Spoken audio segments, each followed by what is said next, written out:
খালেদা জিয়াকে এখানে নিতে পেরে মানে উনি যাওয়ার পরে ডক্টর ইউনূস এর সম্পর্কে একটা মন্তব্য করেছেন। মন্তব্যটা শুনুন। তিনি বলেছেন যে খালেদা জিয়াকে সেনাকুঞ্জে আনতে পেরে আমরা গর্বিত।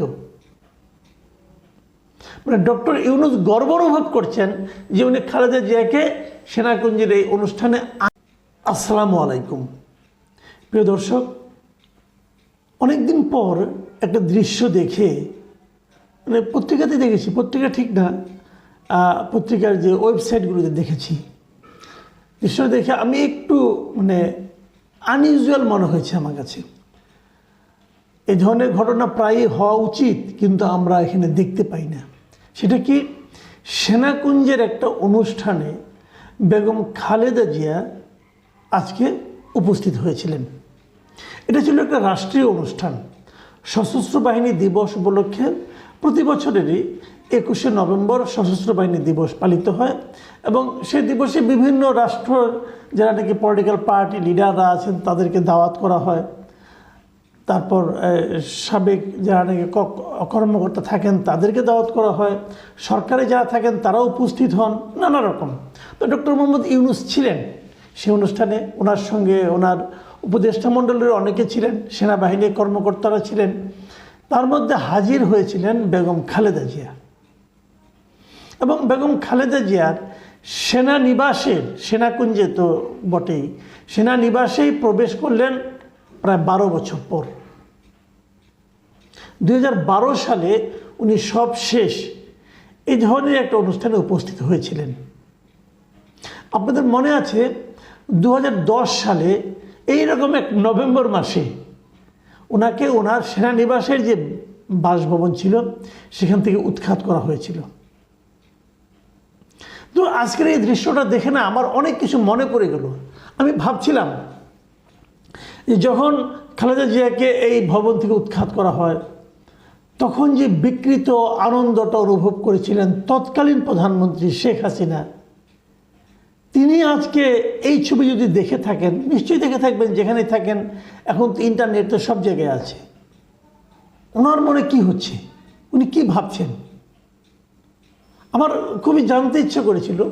যে আপনাদের মনে আছে কিনা যায় না, আমার চোখে এখনও ভাসে ওই সময় সম্ভবত ISPR এর একজন অফিসার এই ওনাকে বাড়ি থেকে কেন উৎখাত করা হলো, কিভাবে উৎখাত করা হলো, তার একটা গ্রাফিক্যাল ডেসক্রিপশন দিচ্ছিলেন মিডিয়ার সামনে। এমন করে বলতে যে ওনার চেহারা, চোখে মুখে যে মানে একটা বিকৃত একটা এক ধরনের আনন্দ ফুটে উঠেছিল। আমার খুব জানার ইচ্ছা ওই ভদ্রলোক এখন কোথায় আছেন। আমি যখন এটাও দেখেছিলাম, টেলিভিশনেই দেখেছিলাম যে আমাদের সাংবাদিকদেরই কেউ কেউ খালেদা জিয়ার বাসভবনে তার যে বেডরুমে ঢুকে ওনার ড্রয়ার খুলে ওখানে কি কি ম্যাগাজিন আছে না কি আছে, আরও কী কী জিনিসপত্র আছে বলে উনি দেখাচ্ছিলেন। ওগুলো আসলেই ছিল নাকি ওনারা পরে ইমপ্ল্যান করেছেন আমি জানি না। সেগুলো দেখিয়ে এমনভাবে বর্ণনা করছিলেন, বর্ণনার মাধ্যমে মানে খালেদা জিয়ার আমি মনে করি এক ধরনের চরিত্র হননের চেষ্টাই তারা করছিলেন। আমার খুব জানার ইচ্ছা ওনারাই বা এই দৃশ্য দেখে আজকে কি ভাবছেন। এটাই হলো দুনিয়ার নিয়ম। আপনি যাকে আজকে একদম তুচ্ছ করলেন, একদম শেষ হয়েছে, শেষ হয়ে গেছে মনে করে ফেলে দিয়েছেন, এই দুনিয়াতে এমনও দেখা যায় সেই একসময় ব্যাক করবে। কাজে কাউকে এরকম অপমান করার চেষ্টা করার আগে একবার আপনার ভাবা উচিত যে এই দিনটাই দিন না, আরও দিন আছে। আমাদের বাংলা ভাষায় একটা প্রবাদই আছে, এই দিন দিন না আরও দিন আছে। কি লাভ মানুষকে অপমান করার মাধ্যমে, আপনি কি লাভ অর্জন করেন? এখন যে খালেদা জিয়াকে ওখানে নিয়ে যাওয়া হয়েছে, উনি কি এখন ক্ষমতায় অধিষ্ঠিত হয়েছেন? না, হননি। ওনার দলকে আগামীতে আপনি নিশ্চিত যে ক্ষমতায় যাবে সেটাও না। ক্ষমতায় আছেন কে? ডক্টর মোহাম্মদ ইউনূস। ওনার অন্তর্বর্তীকালীন সরকার ক্ষমতায় আছেন। খালেদা জিয়াকে এখানে নিতে পেরে মানে উনি যাওয়ার পরে ডক্টর ইউনূস এর সম্পর্কে একটা মন্তব্য করেছেন। মন্তব্যটা শুনুন। তিনি বলেছেন যে খালেদা জিয়াকে সেনাকুঞ্জে আনতে পেরে আমরা গর্বিত। মানে ডক্টর ইউনূস গর্ব অনুভব করছেন যে উনি খালেদা জিয়াকে সেনাকুঞ্জের এই অনুষ্ঠানে আনতে পেরেছেন, এর নাম বিনয়, এর নাম সৌজন্যতাবোধ। আমরা এগুলো আগে দেখিনি। কেবল ডক্টর ইউনূসই না, এই যে ওনার যারা উপদেষ্টা মণ্ডলীতে আছেন 3 জন ছাত্র নেতা, একেবারেই জুনিয়র, বয়সের দিক থেকেও তাদের অনেক খুব বেশি একটা বয়স না, হয়তো এত কম বয়সে অনেকে মন্ত্রী হন না আমাদের দেশে, কিন্তু ওনারা হয়েছেন। দেখুন ওনাদের মনোভাবটা কি।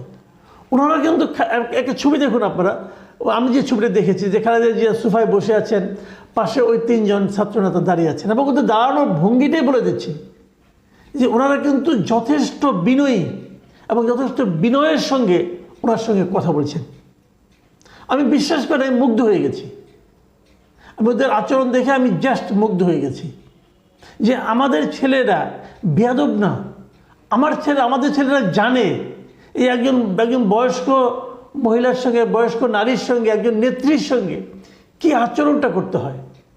এবং তারপরে নিজস্ব ফেসবুক অ্যাকাউন্টে এই সজীব, আমাদের যে আসিফ মাহমুদ সজীব ভুঁইয়া যিনি আছেন উপদেষ্টা একজন, তিনি কয়েকটা ছবি শেয়ার করেছেন এবং সেখানে বলেছেন, লিখেছেন উনি, আপনাকে এই সুযোগ করে দিতে পেরে আমরা গর্বিত।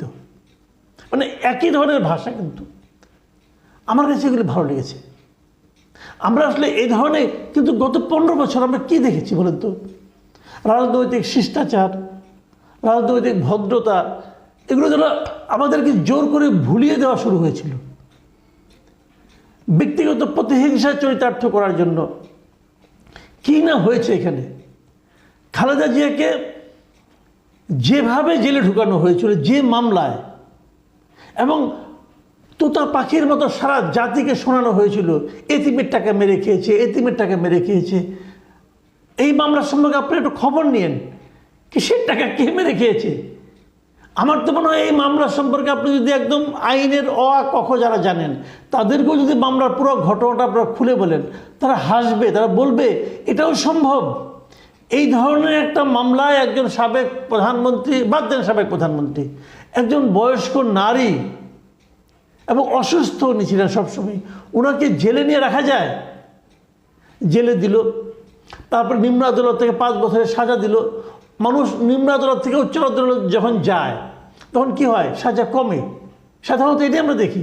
ওনারটা বেড়ে গেল, বেড়ে 10 বছর করা হলো। এবং এই কাজ যিনি করেছেন তিনি কিন্তু এটা বাড়িয়ে দেওয়ার কারণে পরে উনি প্রমোশনও পেয়েছেন ওই বিচারক। দেশটি এই অবস্থায় চলে গিয়েছিল। আপনাদের নিশ্চয়ই মনে আছে খালেদা জিয়ার এই মামলাগুলো যারা নাকি আইনজীবী ছিলেন, সেই মিস্টার খোরশেদ আলম খান, মুশারফ হোসেন কাজল, দেখতেন না মিডিয়ার সামনে এসে কেমন চিবিয়ে চিবিয়ে কথা বলতেন, এবং খালেদা জিয়াকে কীভাবে, মানে কত বড় খারাপ খালেদা জিয়া, কী পরিমাণ টাকা আত্মসাৎ করেছেন, নানা রকম যুক্তি দিয়ে বোঝানোর চেষ্টা করতেন। আমার মনে আছে একবার একটা টেলিভিশন টক শোতে আমি এই খোরশেদ আলম খানের সঙ্গে ছিলাম, যখন তাকে প্রথম জেলে দেওয়া হলো খালেদা জিয়াকে। জেলে নেওয়ার পর ছিলাম আমি, ওখানে আলোচনা হচ্ছিল। তো আমি ওখানে যাওয়ার আগে আমি তো অত আইন বুঝি না, আমি কয়েকজন আইনজীবীর সঙ্গে কথা বলেছিলাম। আমি বলেছিলাম যে এই ধরনের মামলায় একজন লোককে যদি নেওয়া হয় তাহলে এটা কি জামিন হবে? জামিন হওয়ার কথা।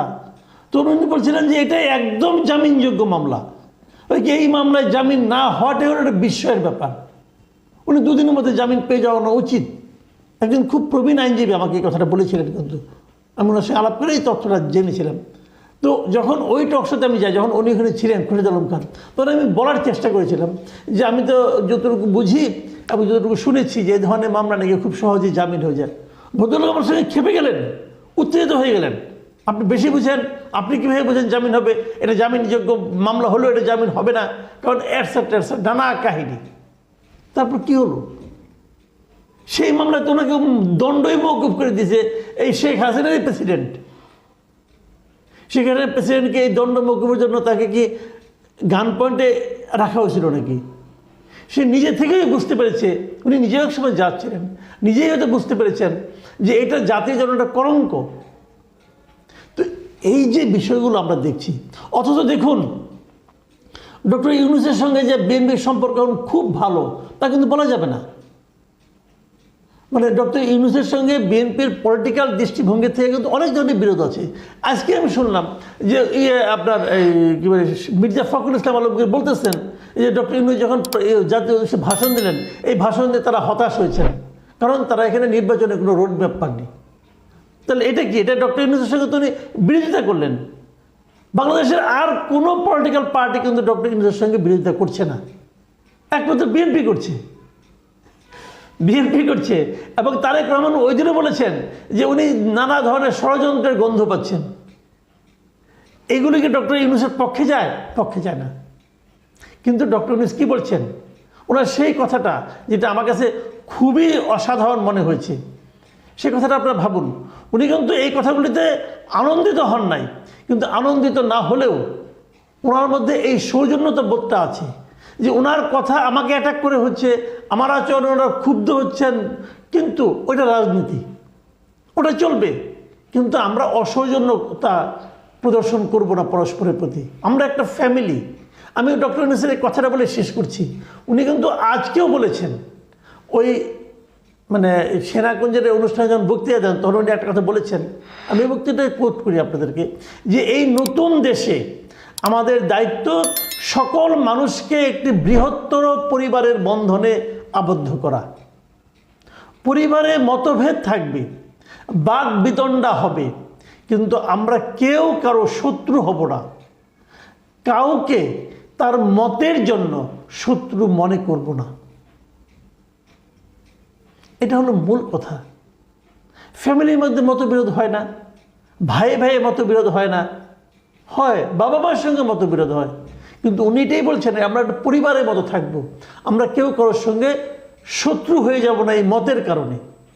আমরা বাকবিতণ্ডা করব, মতবিরোধ থাকবে, তর্ক করব, বিতর্ক করব, কোনো সমস্যা নাই, কিন্তু পরস্পরের শত্রু হয়ে যাব না। এই জিনিসটাই কিন্তু আরও একবার প্রমাণ হলো।